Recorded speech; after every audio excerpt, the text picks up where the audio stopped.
Bismillah ar-Rahman ar-Rahim. Assalamu alaikum wa rahmatullahi wa barakatuh.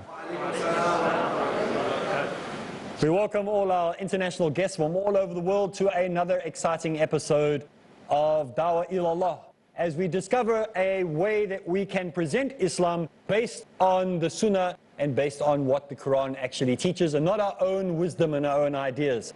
So we welcome all our friends from all over the world who have decided and chosen this next half an hour to learn how they can bring others to Islam, and specifically how to bring others to submission to the one true God. By default, when you bring people to Islam, to Allah, they will automatically begin to follow Islam, and when they follow Islam, they will want to love and respect the Prophet Muhammad ﷺ. And we've seen in the series up to this point that the Prophet Muhammad ﷺ never claimed to be anything else other than a prophet, and that he never wrote the Quran, that he is not the originator of the Quran, but he is simply the messenger.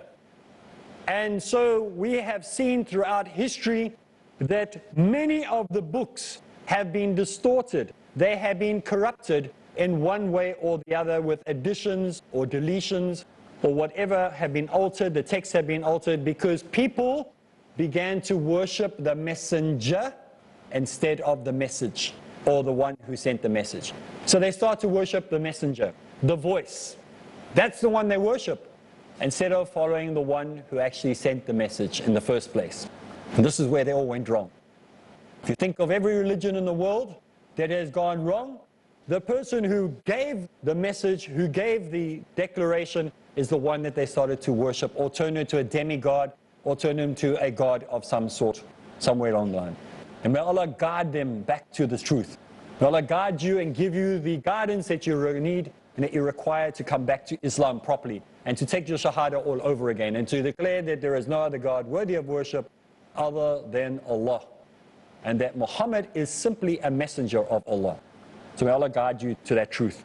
We have seen it many, many times when we look at the Quran from whatever perspective, from history, geography, archaeology, from a mathematician's point of view, from a scientific point of view, that the Quran stands the test of time. No matter how you put it, it will stand the test of time. There was this man in America who challenged the world to burn the Quran. Remember that man in America who had burned the Quran day? And I had the privilege of meeting this man and speaking with him and to debate him on a radio station.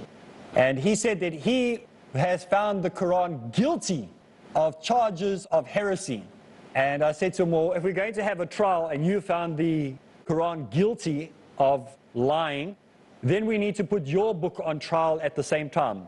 And he said that when he finds the Quran guilty, he is going to burn it, shoot it, or drown it.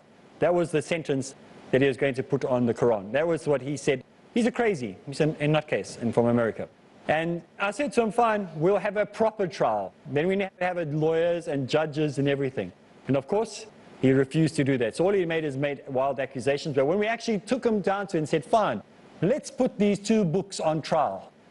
Let's put the Quran and the Bible on trial and see which one passes, and ask the peers of the world. We get a Hindu, we get a Christian, we get a Buddhist, we get an atheist, we get an agnostic.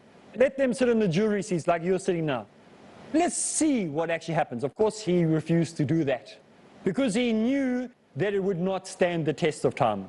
If we took the magnifying glass of science out, it would fail dismally. I don't even have to go through the hundreds of thousands of errors that are to be found in science alone in the Bible. What about archaeology? Things that it speaks about that never happened. Historical events never took place. People that no one has any record of ever speaking to or seeing. Did you know there's no evidence that Jesus Christ, according to the Bible, according to the research that has been found by external sources, even existed? Because there was no such person as Jesus Christ. There was only a man by the name of Isa, son of Mary. So if you're looking for Jesus, you won't find him, because there's no such name. So if you look for a name that doesn't exist, if you go to a telephone directory, imagine you're looking for Mr. Smith, and you're looking under Thomas. Do you think you're going to find Smith under Thomas? Of course not. You look under S for Smith. And so if you're looking for Jesus of history, according to the external evidences, the last place you're going to look is under J. Because there's no such person. It doesn't make any sense when you look at it in that sense. Not even the names are correct. If you want to know if this is true, because many people have debated this issue over the years and say, well, why do you not call him Jesus? Why do you call him Isa? Go to a Jew. Go to your rabbis. Go to a non-practicing Jew, one of the secular Jews, and say to him, what do you call Jerusalem? He'll say, oh, there's no such place. Never heard of Jerusalem. We call it Jerusalem. Yeah. There's no J. There's no J that they use for any of the words. So we know for sure that when a Christian says, if you say in the name of Jesus, the demon will come out, well, guess what? That demon is laughing because he doesn't know what you're talking about. Because how can you drive out a demon in the name of your God who doesn't exist? Because the name is even wrong. Do you know that I've often spoken about the story when I was a Christian? I was praying for this one woman who was supposedly possessed or whatever it might have been. And she said to me, I asked her what's the demon's name, and the demon said Jesus Christ. And that's when I realized, okay, it can happen. What's stopping a demon having that name? So many of the accusations that have been made against the Prophet Muhammad ﷺ and against Islam is saying, well, inside the Kaaba, there were these different idols, and one of them was named Allah. Therefore, Allah is an idol. So you can't just say because that name happened to appear, maybe one of the idols. Who knows what names there were there? Who knows? Is that the proof that it is a false god? Because there happens to be, there are many false people walking around with names that don't apply to them in the real world. There's many people calling themselves Jesus. I went to school with about 4 of them. In my classroom, there was lots of Jesuses in my classroom, but they weren't Jesus. They were just called Jesus. That was their name. There was Emmanuel's as well in my class, which is the proper name that the Prophet Isa, peace be upon him, was supposed to be called according to the Bible. Do you know that? What did the angel come and say to Miriam? May Allah be pleased with her. The angel came to her and said, you will have a child and you will call him Emmanuel. And so when they had the baby, what did they call him? Jesus. So one has to ask, why can't you even remember what the command of Allah was if you're going to go according to the Christian text? We don't find this problem in the pages of the Quran. We find that it actually makes sense. You can't, no matter how you look at the Quran, it survives. It makes sense. Do you know that they talk about the mountain of God in the Bible? Describes it in the Old Testament. It's referred to again in the New Testament. Describes what you will see at the mountain of God. It will explain there was a valley, and under the valley there were palm trees growing. By the palm trees is a river. The valley of God that is spoken about in Israel is nowhere to be found. Nowhere. Doesn't fit that description at all. Go to Saudi Arabia and it's right there. The description is 100% accurate on the centimeters and millimeters and miles that it describes in the Bible. So even their geography fails, but it supports exactly what we as Muslims understand. There's a series that inshallah I wanted to do, but perhaps we'll do this in the future. It's called Mecca in the Bible, where Mecca is spoken about clearly. The description is spoken clearly. But they've interpreted it, Christians and Jews have interpreted it to be what is modern day Jerusalem. But it's not. It's Mecca, where it is. The descriptions of what you will see there. The description of there's a rock that has got a split in it. How it is split is not found anywhere, nowhere to be found in Palestine. But it's to be found exactly as described in Saudi Arabia, in Mecca. Where the palm trees are, where the olive groves are, how they were in those days and still are to this day. So we find that if you analyze the Quran, it stands the test of all tests, no matter how you look at it. And that is amazing, subhanAllah. You see, the Quran is not a book of science, it's not a book of mathematics, it's not a book of biology, it's not a book of archaeology, it's not a book of history, it's a book of life. You know, sometimes when you look at other texts, you just look at it and you go, how did people even get this? Where did they get this from? How did they even think like this? And then you have to remember, oh, but that time that these books were written, that was the common thoughts of the day. During the time of the Prophet Muhammad ﷺ, they didn't know the earth was round. They didn't know anything about sailing. Don't get me wrong, they knew about sailing, but they didn't know about sailing like we know today. Do you know that in the middle of the ocean there's fresh water? Did you know that? In the middle of the sea, you come across these springs in the middle of the ocean where there's wells and you can scoop up fresh water and drink it. How would the Prophet Muhammad ﷺ know that? where there'd be separations between the salt and the fresh water. It's not an estuary, it's the middle of the ocean. You need to take a break. When we get back from the break, we'll continue, inshallah. Assalamu alaikum rahmatullahi wa barakatuh, and welcome back. We have been speaking before the break about simple things that we have been given in the Quran that prove that the Quran is the genuine transmission from our Creator to human beings. It has not been subtitled out, it hasn't been rewritten. You know when you watch those old karate movies, the mouth is moving, the dialogue comes later, and you just go, this is so badly done, so badly dubbed. It's not like that, the Quran. You don't see the mouth moving, and then the dialogue is totally different. The mouth moving and the dialogue is exactly the same.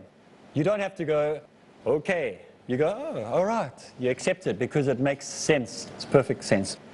So let's move on. We are going through the book Dawah Ilallah, and we are examining how the author has given us a easy to follow system for how we can be successful in the dawah we're doing. Like we said in the series, what's the point of rewriting a whole new series when there's already one that is good enough? And so we're building the framework for this whole series that will continue around this. And we're more than halfway through this book already. So let's continue on what he brings up in the next aspect when he says, we now look into the other different aspects that make up dawah. And so our brother will continue reading from what he writes next. One of the aspects is to call people to the right religion. The best way of life is to sincerely worship Allah alone and to perform the required rituals. Allah subhanahu wa ta'ala says, and they were commanded not, but that they should worship Allah and worship none but Him alone, and perform as-salah and give zakah. And that is the right religion. Surah 98, verse 5. Jazakallah khair.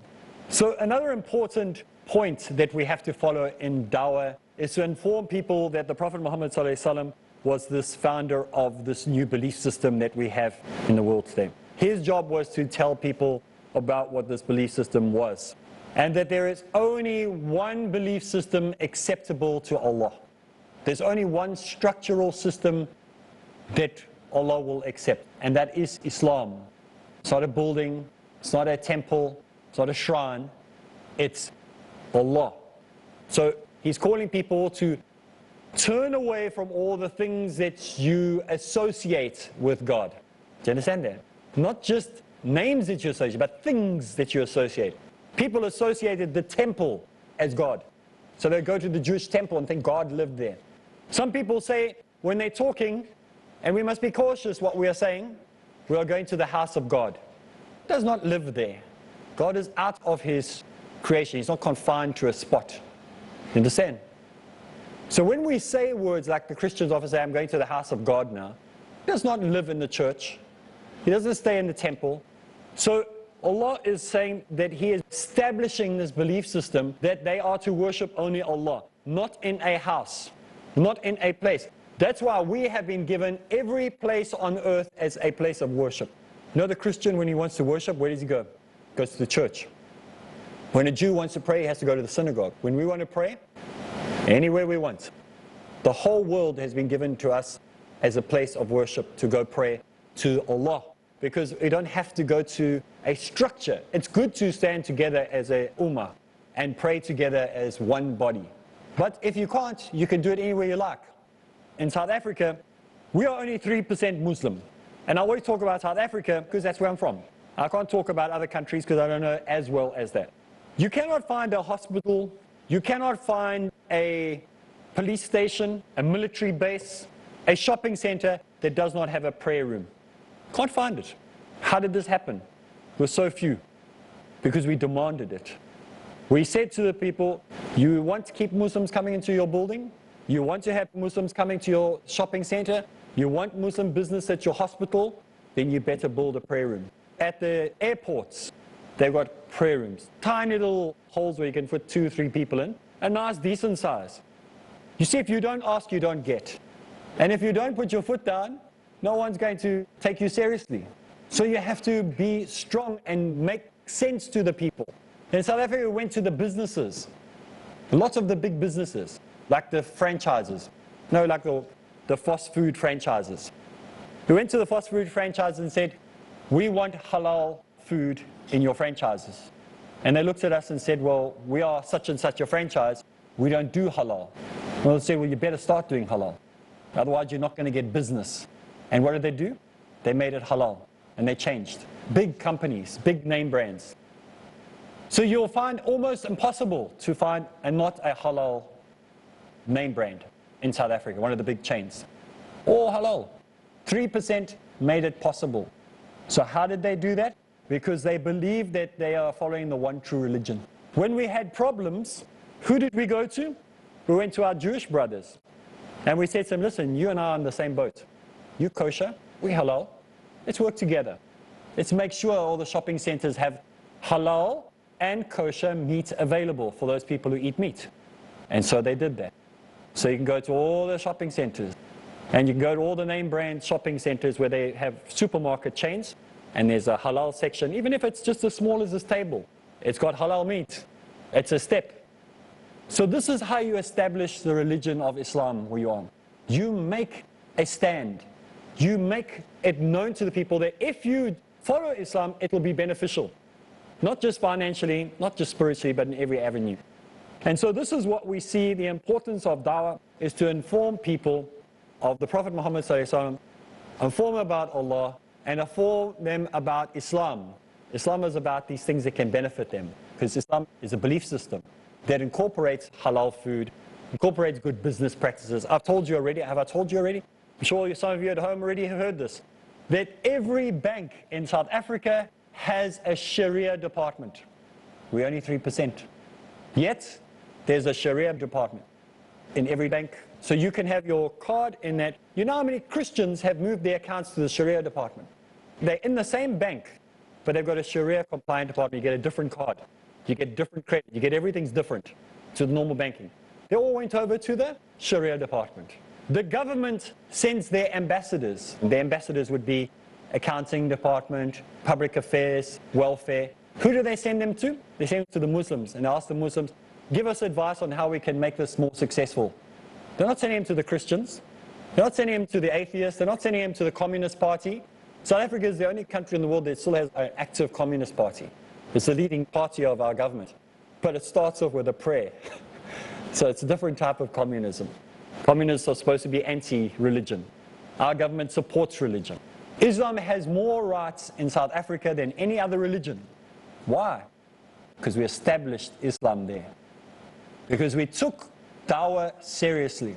And so this is what we could do worldwide if we take it seriously. This is what's happening in America. Dallas has got a huge Muslim community, and they are taking America by storm. They are establishing Islam in one state at a time. You've got Dallas, which is becoming a stronghold. Ohio, that's becoming a stronghold. You've got New York, which is becoming a stronghold. Muslims are starting to wake up and take Islam seriously.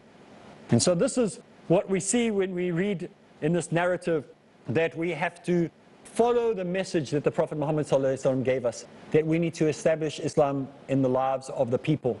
And that when we establish that, this new belief system, that everybody will want to climb aboard, even if they don't follow Allah, even if they don't believe in the Prophet Muhammad ﷺ and his teachings, they will love Islam.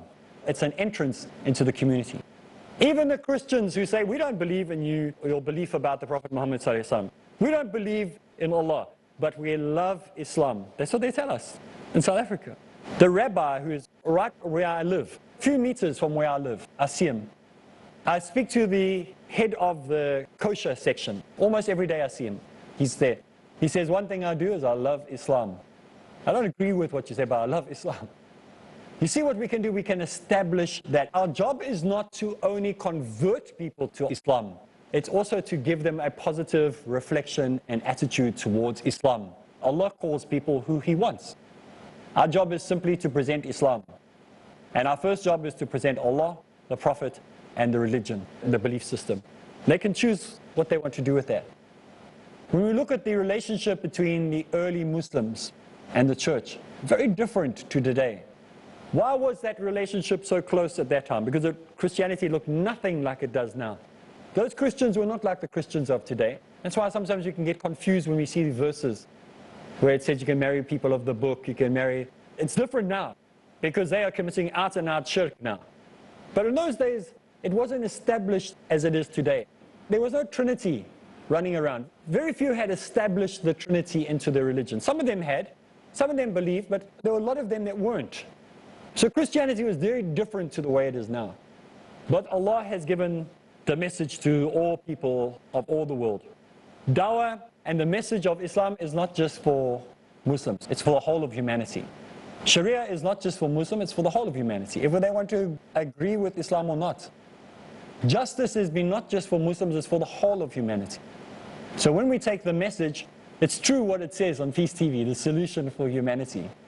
Because it's not just for Muslims, it's for non-Muslims too. If they choose our banking system, it's because they've got a brain, they can figure it out for themselves, it makes sense. Let's go to the Muslim banking because it's safer. If they want to eat halal food and they say it, I cannot tell you how many chefs have told me this, non-Muslim chefs, the food just tastes better because it's been bled properly. The animal hasn't got all those impurities in.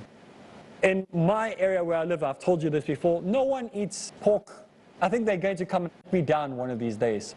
And they're going to find me and they're going to say, you're responsible for the failure of our sales in pork in the area that you live. Because I put the fear of, into the people about what you're eating. What the rubbish they're eating, they stop eating it. So we can make a difference where you are. Today at home, you can make a difference. Have a look at how genuine Islam is. And see how Allah has established this religion, not just for Muslims, for the whole of humanity. All the different facets that make up Islam. So this is all the time we have for this week, so make sure you join us again, same place, same time. So for me, Areeb, and those in the audience here, Assalamu alaikum wa rahmatullahi wa barakatuh.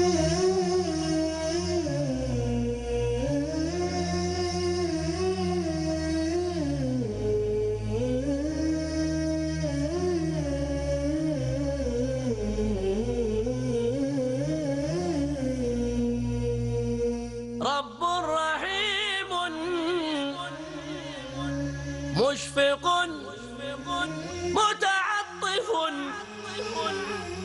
لا ينتهي بالحصر ما أعطاه